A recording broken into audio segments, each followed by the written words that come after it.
Thank you so much for this introduction and having me today speak about our work on age groups that sustain resurgent COVID-19 in the US as part of the virtual COVID-19 Symposium. And so where is what is going on? Is this frozen? No, it's not. Let me just do the same. So I would like to start by acknowledging everybody involved as part of the Imperial College London COVID-19 response team in this work, and in particular, Melody Monod and Alexandra Blankinsop and Zhao Yuji, who are PhD candidates and visiting researchers in my lab right now.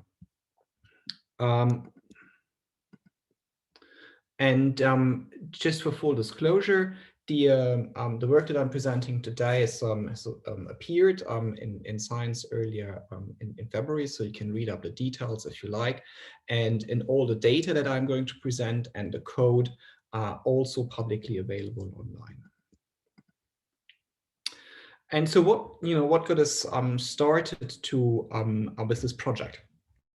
And we got really curious about some first reports that came out from Hunan province in China. This was contact tracing data in January and in February 2020.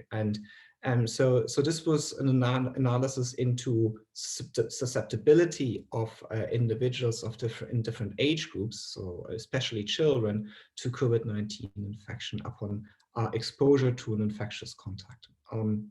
And what they reported in their preprint was that the odds ratio of infection following exposure was substantially lower in 0 to 14-year-olds compared to 15 to 64-year-olds as a reference group. So the odds ratio was 0.33, and that was sort of more or less the same using different statistical methods.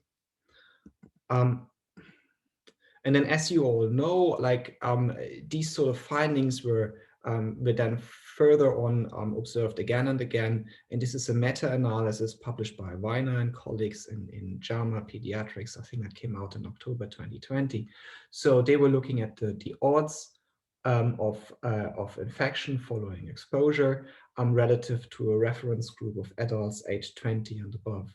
And they separated that into children aged 0 to 10, and then adults aged 10 to 19, and so you can see like what the earlier findings replicated, that the odds ratio of infection, COVID-19 infection, was about 0.5 in the meta-analysis going across all those studies amongst children aged 0 to 9, and then it was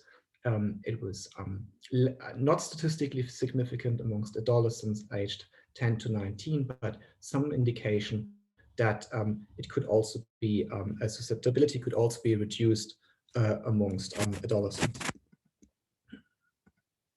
And that kind of really prompted us the question, so what really is the role of children in driving onward spread of COVID-19 if children are less susceptible to infection given exposure? So we really are in a situation where compared to other respiratory infections like influenza, we have a very different age-specific susceptibility profiles. And what really are the implications of that? And then, as we've all learned in the past year, COVID-19 also has an exponentially increasing fatality rate profile by age. So the probability of death dramatically goes up with age exponentially. And that really, as you know, underpins the prioritization of vaccines to older individuals during the epidemic to really minimize death and maximize benefit. But from an epidemic perspective, if you think about age-structured contact patterns in the population, looking from Alaska over here all the way to New York City and D.C, like as examples of metropolitan areas, we know, like in terms of speaking of pre-pandemic contacts, that as you become older, you have fewer and fewer daily contacts with other individuals. So this is kind of shown here in these plots, and that's kind of patterns consistent across states and metropolitan areas, with some variation of where you are and what the age composition of individuals in these places is. And so if you're thinking about the impact of this vaccination rollout on mitigating COVID-19 spread, the question then is, if these people have fewer contacts, they're probably not really driving COVID-19 infections predominantly. So when can we really expect to see fewer COVID-19 infections as a result of the vaccine rollout that is age prioritized, as we know? So with these kind of questions in mind, our study aims were to address the question, which age groups sustain resurgent COVID-19 transmission in the US? So we wanted to estimate reproduction numbers, and what is the percent contribution of different age groups to onward transmission.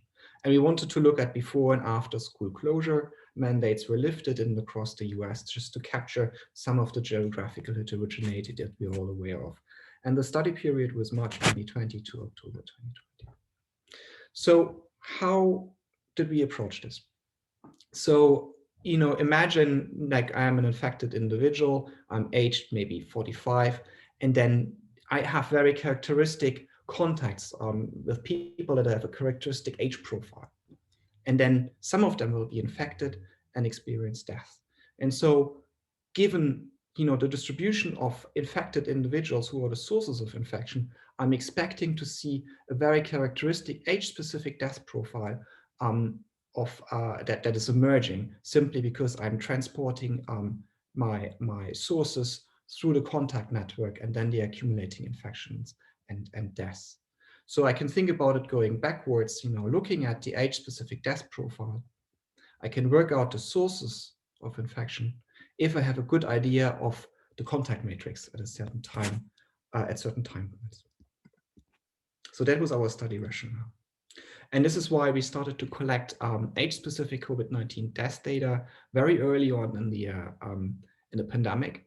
And as of earlier this month, we have in total in our data set 12,800 odd observation days, capturing 460,000 age-specific deaths across the US. And the real big challenge then, given that we had this death data, was that these contact patterns over time, as we know, changed substantially during the pandemic. So we needed to estimate these contact patterns over time.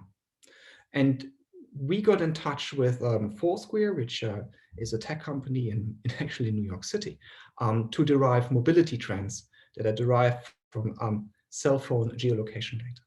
And there were two key points as to why we started to collaborate with Foursquare. So, and I'm trying to visualize this here in this plot. So the dots are all corresponding to venue check-ins on a junction in New York City. So these individuals have stopped and are visiting a venue, which we would like to quantify. But you can see that these mobile phone measurements are really scattered, and we don't actually really know whether they've checked in anywhere and where they have checked in. And what Foursquare has really pioneered is, if you think of the New York City landscape, all possible venues and coffee shops, bars, malls, they are all represented by probability density bubbles. And they kind of vary at the time of day, and they vary from by day of the week as well. And with your mobile phone, you can snap onto these probability bubbles. So you snap to a place based on the probability densities that they've reconstructed. So all these red venue check-ins would be attributed to this venue over here and the green ones over there. So this is roughly like what happens under the hood in order to estimate venue check-ins across the US. And critically, these mobility data are stratified by age groups. So we know different mobility trends over time by individuals in different age bands. And you can see here, if you look at the US average, that mobility trends dropped most substantially amongst very young individuals or young adults, 18 to 24. They dropped most initially in the first part of the epidemic, and then sort of rebounded and kind of merged up with all other age groups. And just to give you a little bit of a feel of how we reconstruct these time-varying contact matrices. So T is time, A is the age of the infected contacting individual, and A prime is the age of the contacted person. So we start with a pre-pandemic baseline contact matrix, as I've shown you, and then we apply like some a multiplier, assuming that contacting people move less and contacted persons also move less. And we describe these multipliers as a regression based on the observed mobility trends. So this is how we are modeling time-varying contacts over time in the model. And this is just a visual impression of changing contact intensities across New York City. So these are kind of the typical patterns that we expect to see. And then, you know, as school closures were mandated across New York City, you can see there's very little contacts originating from school-aged children. They all have contacts with their parents. Vice versa, parents, not every parent has a school-aged child. So these contact matrices are not symmetric over time. And you can see how things are changing over time. This is estimated model output. Now, if on top of this contact matrix, now I'm essentially modeling and reconstructing age-specific disease spread. So these are just some highlight figures that we get out from across the US. You can see here on the x-axis time. I'm sorry that the date labels have disappeared, but it's starting in March and then continues all the way to October 2020. And on the y-axis, there's the number of cumulated deaths over time by age. And you can see that in Florida, the actual data points here as points, in our fits, the posterior median fits as a line, and our 95% credible intervals as ribbons. And you can see overall that for Florida, we actually able to capture the death data to a very good extent. I must acknowledge for New York City, we with our parsimonious model, we do have problems to capture all the trends for the death trends amongst very younger adults, as well as individuals aged 60 to 74. But that's essentially what the model is doing. And we are estimating the number of infectious individuals over time, stratified by age. And I think the key thing to notice here is that the estimated reproduction numbers are just above 1, or more or less consistently above 1, only for individuals aged 20 to 34 and 35 to 49. So you can see these here popping up. So, and you know, with this in mind, I would like to summarize our main findings to you. So in terms of reproduction numbers, so what are the age groups that sustain resurgent COVID-19? So as of the end of October 2020, we find that the only age groups with reproduction numbers consistently above 1 were individuals aged 35 to 49 and 20 to 34.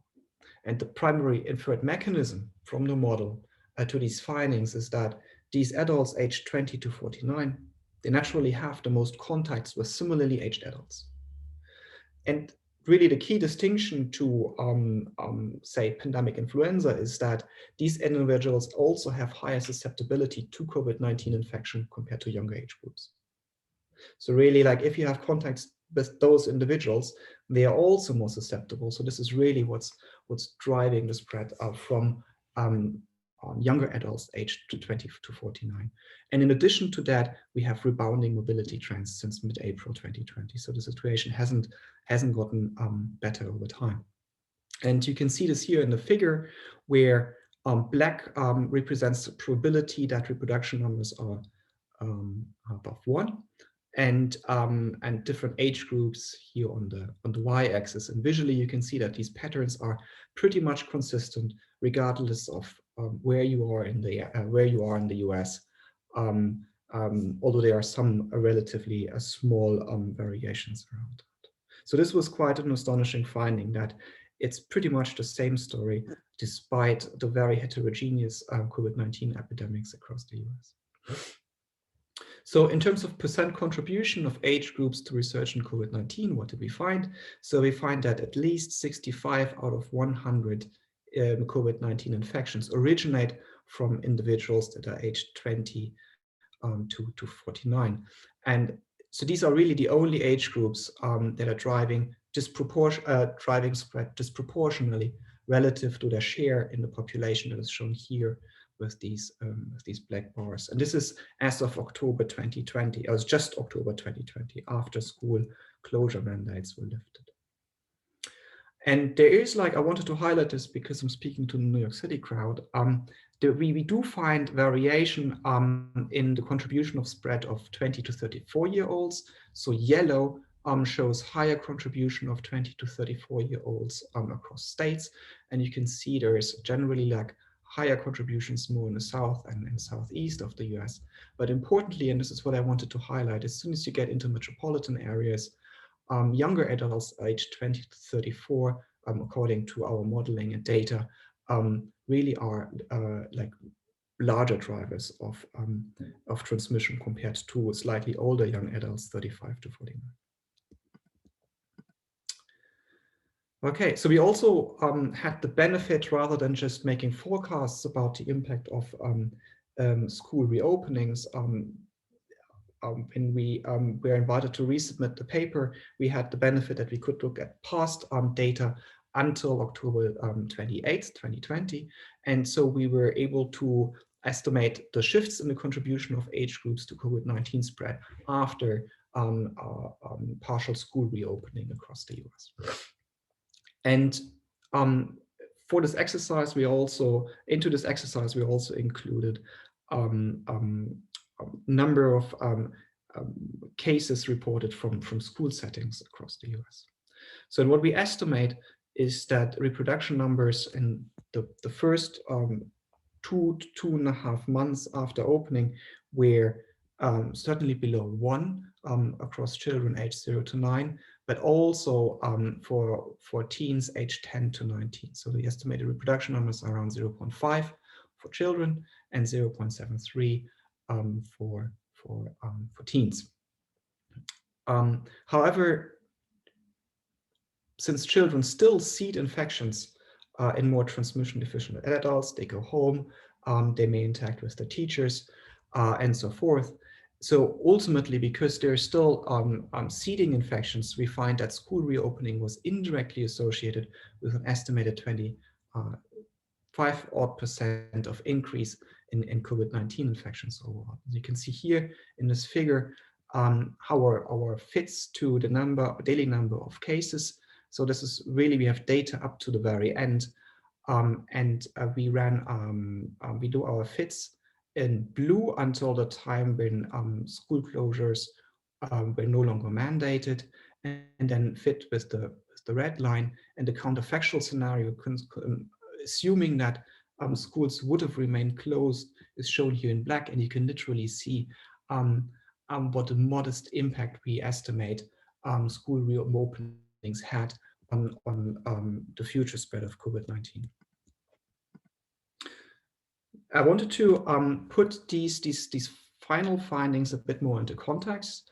As we know, there's large district-to-district variation in how K-12 education is delivered after school closure mandates were lifted across the US. So this is the in-person school reopening index from Burbio. This data as of March 15, and you can see the variation. So darker colors indicate higher fractions of school-age children that are physically going back to schools, and white means like a hybrid modes and online teaching.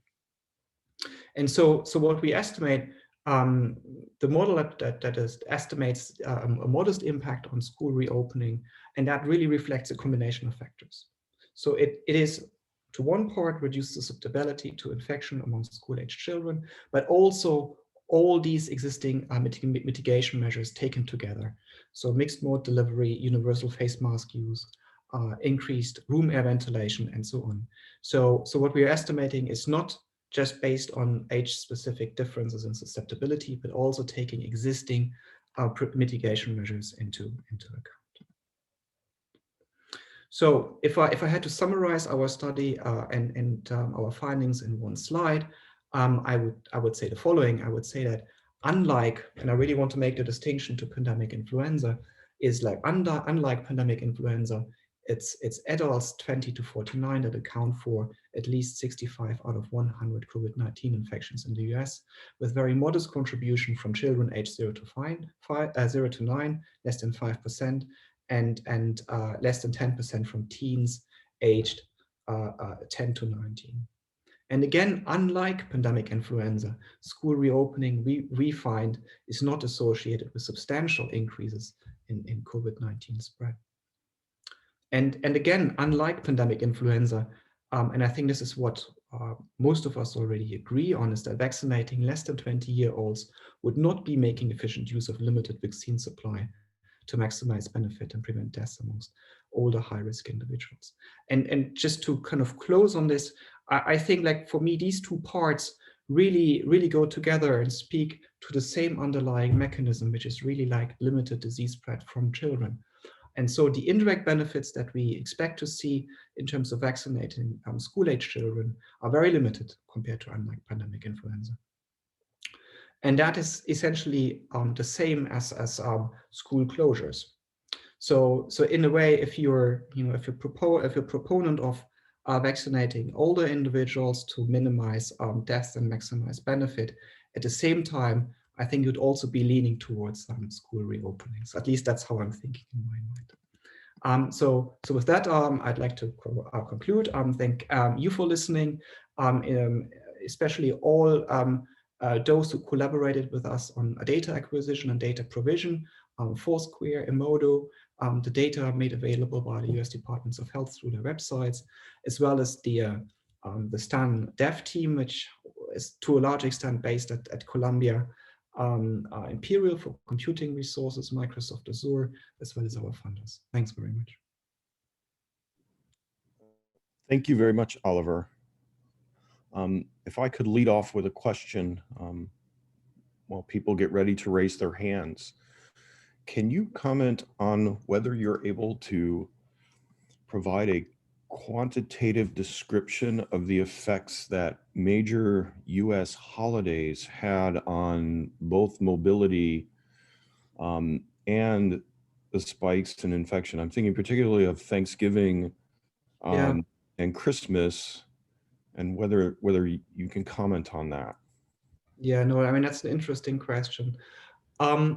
So I should say, so the mobility data that Foursquare is providing is measuring venue check-ins. So this is foot traffic, and it's not accounting for, flight patterns across the US or train travel, and so we don't see these patterns in the data as strong, so they do not represent like the full extent of mobility that actually occurred. Based on that, we can't really comment on exactly the impact that these large-scale movements had on a subsequent disease spread.